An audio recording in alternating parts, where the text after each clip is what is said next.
It's like I can't stop doing movie reviews these days because so many people are seeing and talking about these movies, and I think it's important for people to have a reasonable Christian perspective on them. And the latest hit movie to come out is the new Flash movie, with pre-screening saying that this was the greatest superhero movie ever made. So, did it live up to the hype? And should Christians see this movie? Well, I have some reservations about this one that we need to talk about, so let's just get right into it. Per usual, there won't be any spoilers in this review, as I won't be saying anything that can't be found in the trailer or in the synopsis. So if you aren't aware, this story is about a man named Barry who uses his superpowers to travel back in time in order to change the events of the past and stop his mother's death. But when his attempt to save his family inadvertently alters the future, Barry gets trapped in a reality where General Zod has returned, threatening annihilation. In this reality, there aren't any other superheroes to turn to other than a retired and very different Batman and an imprisoned Kryptonian. But it's not the one that he's looking for. Ultimately, they have to try to work together to save the world and return Barry to his future. So first, I'll give my thoughts on the film as a production, and then we'll discuss it from a Christian perspective. Now, one thing that I could appreciate about the story was that it was engaging and the pacing was steady, so I felt like there weren't any super dull moments. Now, I'm not the biggest comic book fan, but I do have some friends that are, and they told me that this movie followed the general arc of the Flashpoint comic book, which is apparently a highly praised story that's been adapted in several projects. They say that this is part of what made the story so good. As far as the tone of the story, although I thought that the humor in the movie was somewhat hit or miss, I still thought that they did a pretty good job and managed to make the story fun and enjoyable while also having some really emotional moments, especially between Barry and his mom, which is a feat for a movie that's 2.5 hours long. Which, by the way, reminds me, pace yourself when downing your sodas. I have to use the bathroom. Now, my biggest issue about the film from a production standpoint, which seems to be somewhat universally agreed on, is that the CGI in a lot of places in this movie was straight up cheese. Now, I'm not saying that it was all Swissy, but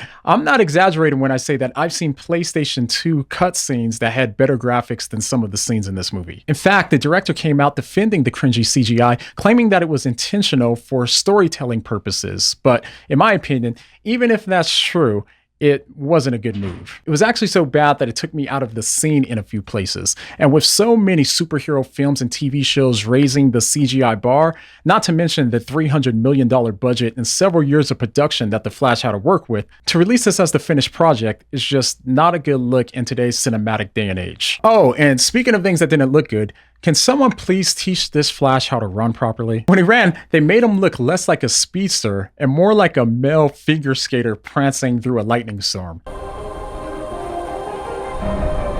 But enough about that. Now that I got my personal thoughts out the way, let's talk about the movie's themes from a Christian perspective, and then we'll discuss my reservations about the movie for Christian audiences. Now, as with most movies of this scale, the film explores several themes like the significance of sacrifice for the greater good, the importance of learning to let go, and the transformative impact that tragedy can have on us if we allow it. But what stuck out to me the most were the catastrophic consequences that can come when we deviate from the straight path and try to do things our own way simply because we think that we know what's best. In the film, we see Barry, dealing with the impact of his mother's murder, try to go back in time to prevent his mother's death from ever happening, despite warnings from Batman about the possible cataclysmic effects. What struck me about the film was, even though Barry wasn't driven by strictly bad intentions, there were still consequences that not only brought him harm, but also brought harm to the greater world. And all of this happened simply because Barry chose not to listen to the warnings about the consequences that could come from his actions. We see this exact same type of predicament in the Garden of Eden in Genesis 3,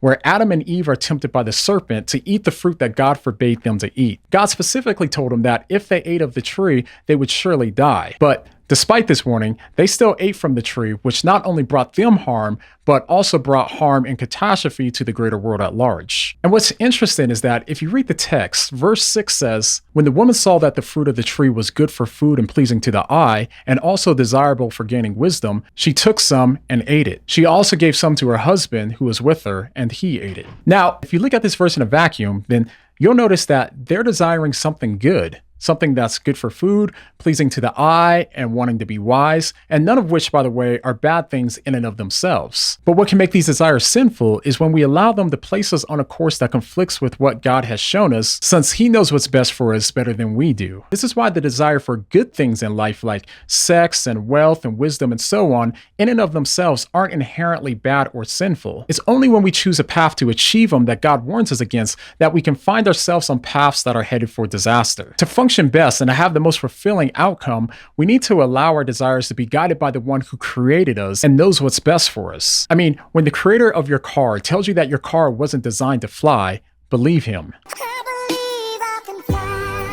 Or put another way, oxygen is a good thing, but not if you were a fish that was created for water. When we don't trust the one who made us, when he tells us what's good and bad for us, we can end up like Barry, who, despite having good intentions, found himself in a much bigger mess if he just listened rather than trusting what he thought was best. Watching Barry try to undo the consequences of his decision reminded me of the messes that we can find ourselves in when we try to do things our own way instead of trusting what the God that created us commanded. And by the way, while Barry is grieving over his mother's death, I can understand why it could be more difficult for him to trust Batman's advice in the absence of hope and not much beyond himself to trust in. I get it, I can understand that. But in the real world, when it comes to those that we've lost, we as believers can have hope that those who died in Christ we will see again. And if we believe in a God who's faithful to bring about victory over an enemy as great as death, then I think that this should bolster our trust in God when it comes to doing things that he said, even if the outcome doesn't seem clear to us or conflicts with what we think we need and desire. All right, now I would be remiss if I didn't talk about the reservations that I have with this film that I think that Christians should be aware of if they choose to see it. Now, even though the movie is PG-13, it should be noted that PG-13 now isn't always what it was back in the day. First, there was a lot of strong language and certain cuss words that were used all throughout the film. I mean, far more cursing than I thought was even allowed in a PG-13 movie. So keep that in mind if you're sensitive to that sort of thing. Also, there's a few portions in this movie that showed male nudity, mainly seeing a male's backside for at least 20 to 30 seconds in the movie, which I'm not a fan of. I don't know if I want to say anything like that.